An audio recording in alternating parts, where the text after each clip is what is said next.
नमस्कार, स्वागत है आपका। आप देख रहे हैं इंडिया बोल रहा है। मैं हूं आपके साथ विवेक शांडिल्य। भारत समेत पूरी दुनिया की नजर इस वक्त मिडिल ईस्ट पर है, ईरान पर है, इजराइल पर है, अमेरिका पर है, रशिया और चाइना पर भी है, क्योंकि यहां पर परमाणु जंग का एक बड़ा सीन बनता दिख रहा है। जी हां, ऐसा लग रहा है कि दुनिया इस वक्त तीसरे विश्व युद्ध की दहलीज पर है, जहां परमाणु हथियार ही एकमात्र ब्रह्मास्त्र या आखिरी हथियार बच गया है। ऐसा क्यों कह रहे हैं? क्योंकि खाड़ी में अमेरिका, इजराइल और ईरान के बीच त्रिकोणीय तनाव उस पॉइंट पर पहुंच गया है जहां से वापसी का रास्ता नजर नहीं आता। और ऐसा लगता है कि अगर तबाही हुई तो फिर यह बेहिसाब तबाही होगी, क्योंकि एक तरफ धमकी और दूसरी तरफ परमाणु शक्ति बनने की अंधी दौड़। अब आप कहेंगे ईरान को हक है परमाणु हथियार बनाने का, लेकिन परमाणु शक्ति या परमाणु बम बनाने की अंधी दौड़ में सिर्फ ईरान नहीं है। इसमें अमेरिका के शामिल होने की बात कही जा रही है, चाइना के शामिल होने की भी बात कही जा रही है। इजराइल के पास पहले ही परमाणु हथियार हैं। खबर यह है कि ईरान भी परमाणु बम बनाने के बेहद करीब है।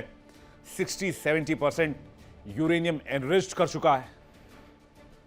चौंकाने वाली बात यह है कि ईरान दावा कर रहा है कि सऊदी के पास परमाणु बम मौजूद है। चीन का आरोप है कि अमेरिका अपने परमाणु जखीरे को फिर से बढ़ा रहा है। दूसरी तरफ ईरान पर संयुक्त राष्ट्र अमेरिका और यूरोपीय संघ ने सैंक्शंस की झंडी लगा दी है, और अमेरिका आरोप लगा रहा है कि इन सब चीजों की आड़ में चीन अपने परमाणु हथियार बढ़ा रहा है। यानी कि इस वक्त पूरी दुनिया और खासकर जो सुपर पावर्स हैं वो अपने परमाणु जखीरे को बढ़ाने में लगे हुए हैं। और जैसे कि आपको पता होगा, हमने आपको लगातार ये जानकारी दी है कि न्यू स्टार्ट ट्रीटी जो रशिया और अमेरिका में परमाणु बमों को लेकर की गई थी, जिसमें नए परमाणु बम नहीं विकसित करने की संधि थी, वो भी खत्म हो चुकी है। तो सवाल यह है कि पूरी दुनिया आखिर किस विनाश की तरफ जा रही है? तकनीक और एआई के इस जमाने में बमों की होड़ करना, परमाणु शक्ति की होड़ करना, क्या परमाणु युद्ध में यह हालात नहीं बदल सकते? जब शांति की बात हवा हो चुकी है और ऐसा लग रहा है चारों तरफ सिर्फ एटम बम की गंध है।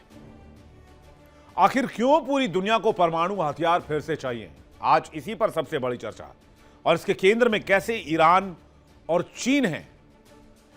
सबसे बड़ी चर्चा बड़े पैनल के साथ। दुनिया में जिस तरीके के हालात बने हुए हैं उसे लेकर दो लाइनें याद आती हैं कि ना शहर होगा, ना घर होगा, ना कोई निशा होगा, जमीन राख होगी और धुएं का आसमां होगा। जो आज अकड़ रहे हैं अपनी ताकत के नशे में, कल उनके पास भी न कोई अपना पासबां होगा। दुनिया में आज परमाणु बमों की होड़ लग रही है। ईरान बहाना है, लेकिन इसी बहाने के पीछे से हर कोई अपनी ताकत बढ़ाने की कोशिश कर रहा है। अमेरिका, रूस पहले ही न्यू स्टार्ट ट्रीटी से बाहर निकल चुके हैं। चीन ने कहा है अमेरिका परमाणु बम बना रहा है। अमेरिका कह रहा है कि चीन परमाणु बम में इजाफा कर रहा है।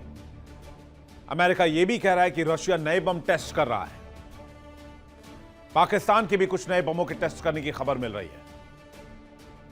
दुनिया में बारूद की ऐसी गंध फैली हुई है कि वर्ल्ड वॉर 3 अब कागजों वाली बात नजर नहीं आती, बल्कि ऐसा लगता है कि इसके लिए जमीन तैयार की जा रही है।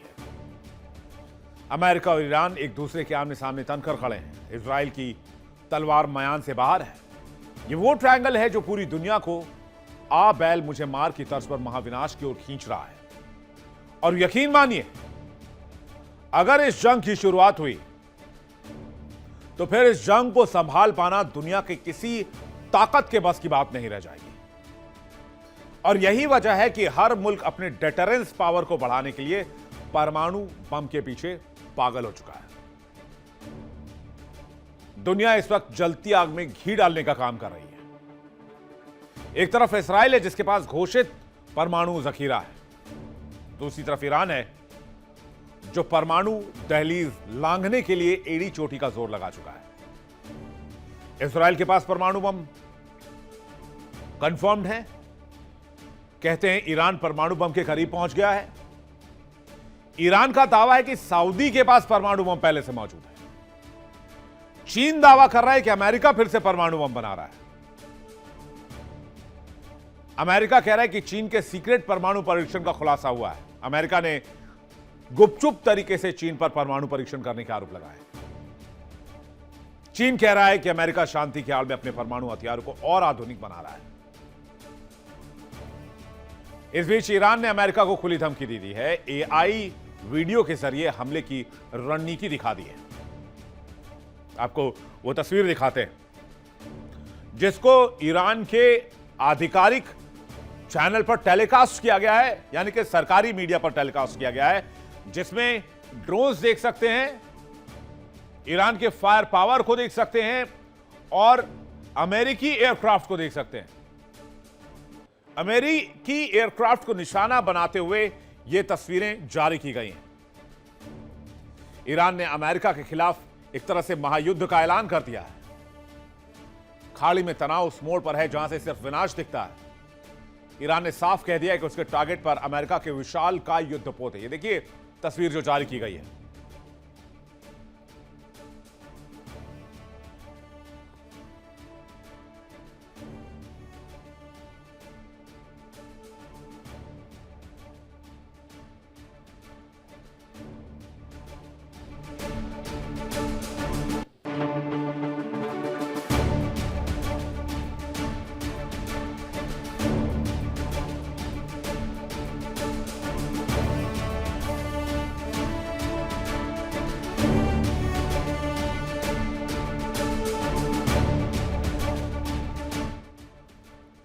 अमेरिकी एयरक्राफ्ट पर हमले की तस्वीर एआई की मदद से बनाई गई है, जिसमें अमेरिकी एयरक्राफ्ट कैरियर, डिस्ट्रॉयर्स, यहां तक कि पनडुब्बी पर भी हमला करते हुए दिखाया गया है। चौंकाने वाली बात यह है कि ईरान ने एआई वीडियो जारी कर अपने फायर पावर को दिखाने की कोशिश की है कि कैसे वो aircraft carrier USS Abraham Lincoln को समुद्र में दफन करने की रणनीति बना रहा है।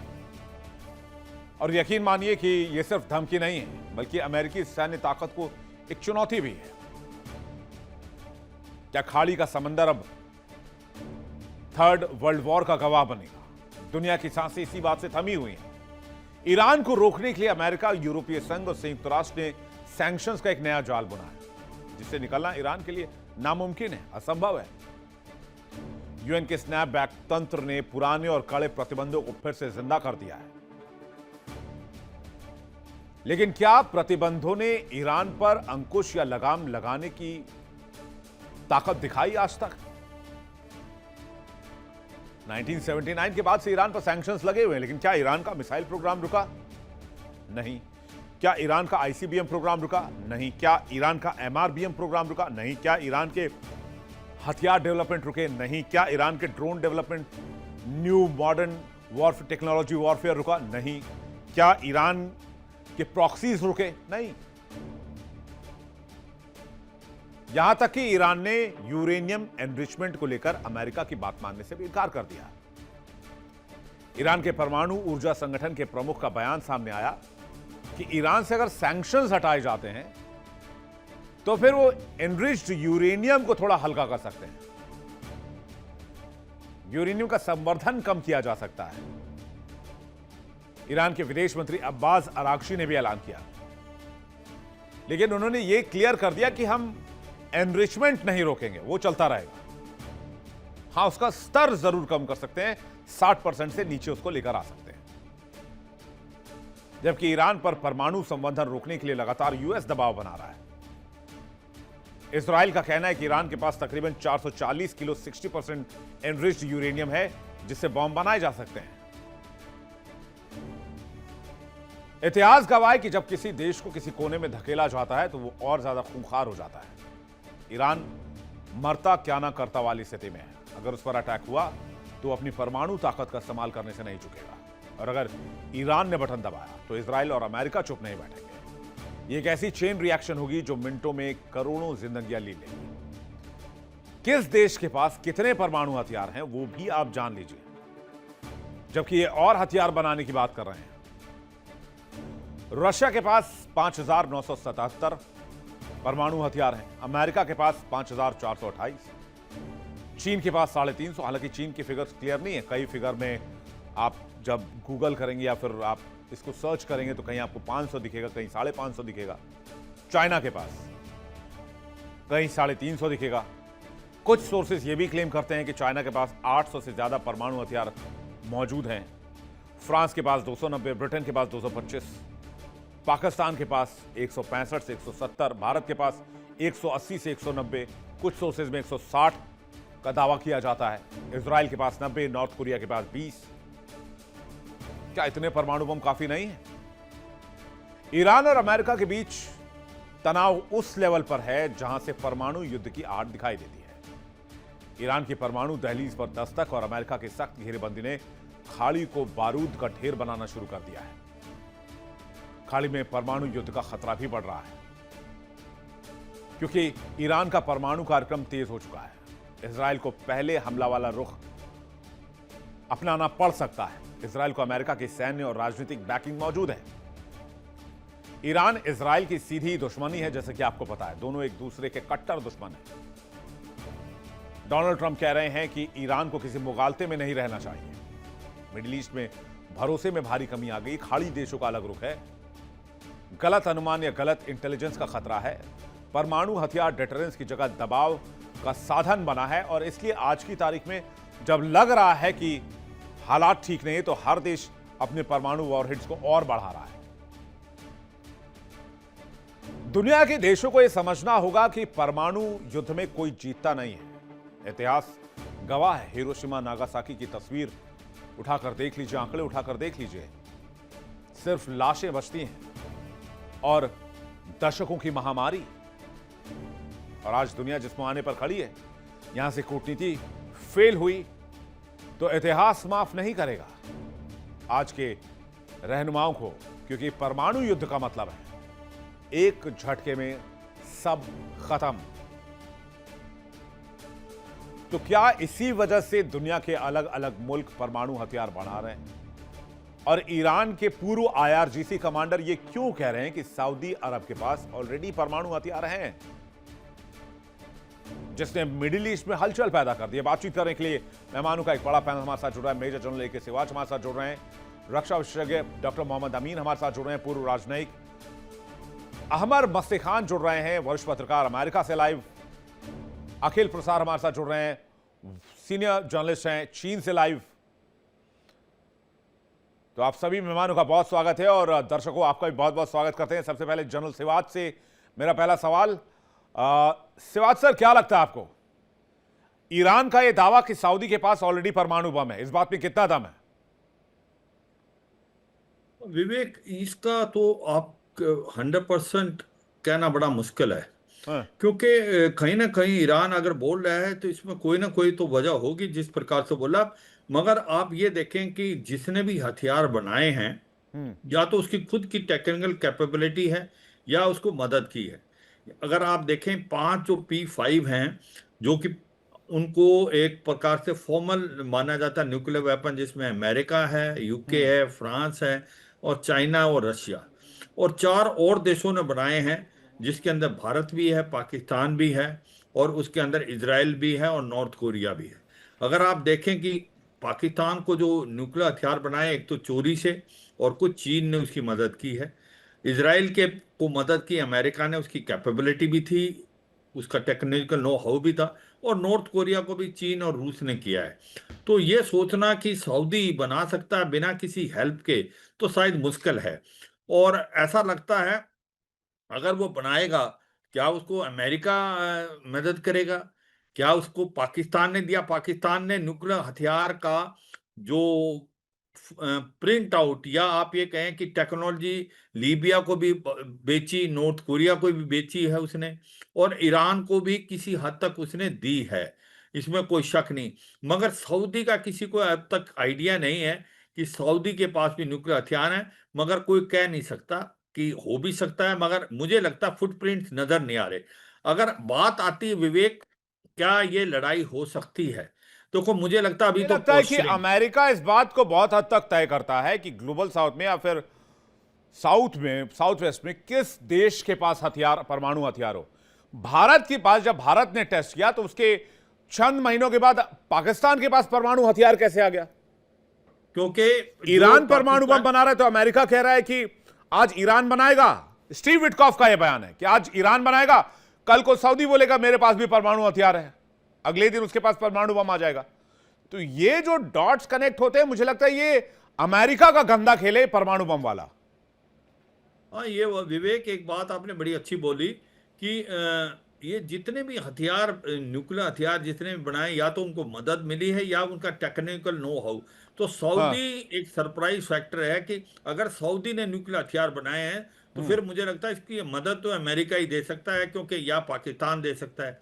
पाकिस्तान ने कितनी मदद दी है, क्योंकि पाकिस्तान पैसे के लिए, AQ खान ने काफी हद तक न्यूक्लियर टेक्नोलॉजी बेची है, लीबिया है, ईरान है, नॉर्थ कोरिया है, मगर अभी तक किसी को ये नहीं कि आज सऊदी पर बढ़ा सकता है। जी। क्योंकि ये भी सच्चाई है जो आपने बोला, पाकिस्तान ने हमारे 15 दिन बाद ही टेस्ट कर दिया। पाकिस्तान के पास न्यूक्लियर हथियार बहुत पहले आ गए थे भारत से, मगर वो टेस्ट नहीं कर रहा था। और वो AQ खान चोरी से फ्रांस की टेक्नोलॉजी लेके आया, और फिर इसको चाइना ने बहुत मदद की। और जो पाकिस्तान के पास न्यूक्लियर हथियार भारत से पहले आ गए थे। मगर ये सच्चाई है, भारत ने 1998 में जिस प्रकार से न्यूक्लियर ब्लास्ट किया, इसके बाद 14 दिन के बाद ही पाकिस्तान ने किया। याद रखो कि पाकिस्तान के पास 70s 80s में ही न्यूक्लियर हथियार आ चुके थे। तो ये सच्चाई है। ये अटल बिहारी वाजपेयी की जो गवर्नमेंट थी बीजेपी की, उसके पास साहस था, इसके बावजूद कि जी। अमेरिका हमारे ऊपर सैंक्शन लगा सकता था, या हमारे जो न्यूक्लियर हथियार बनाने की जो कैपेबिलिटीज को कैप कर सकता था, इसके बावजूद भारत एक प्रकार सक्सेसफुल जी। हुआ न्यूक्लियर हथियार खुद के उस पे बल पे। हाँ। ऐसा और कोई देश नहीं है जो 4 देशों में या ईरान में जो अकेला खुद बना पाया है, वो भारत ही है। क्योंकि भारत की किसी ने भी मदद नहीं की, भारत ने अपनी टेक्नोलॉजी से ही न्यूक्लियर हथियार बनाया। मगर भारत की पॉलिसी है सेकंड नहीं, स्ट्राइक जी। कैपेबिलिटी। हाँ। हम आज भारत की कभी तारीख भी में न्यूक्लियर सिवाज सर, हथियार का आज की इस्तेमाल। तारीख में ऐसा लगता है कि एक परमाणु बमों की होड़ फिर से शुरू हो चुकी है। अमीन साहब से समझना चाहेंगे क्या है ये nuclear, the great nuclear game? Amin साहब। विवेक जी, जहां तक सवाल है न्यूक्लियर गेम का, हाँ। आप देख रहे हैं ईरान और अमेरिका के अंदर जो ये परमाणु समझौते की बात चल रही है, हाँ। और उसमें तनाव भी है, बातें भी हुई हैं, तनाव भी है। इसमें बहुत बड़ी चीन की एक भूमिका है। क्यों? कि क्या है कि ईरान के जो विदेश मंत्री हैं, वो अब्बास, उन्होंने कहा कि उनका जो देश है यूरेनियम संवर्धन पर जोर दे रहा है। यानी जोर दे रहा है, लेकिन मैं श्योर हूँ, जैसे जनरल साहब से बात हो रही थी अभी आपकी, उसमें उन्होंने इस बात को कहा कि उसके पास है, श्योरिटी है। ऐसा नहीं कि ईरान के पास नहीं है।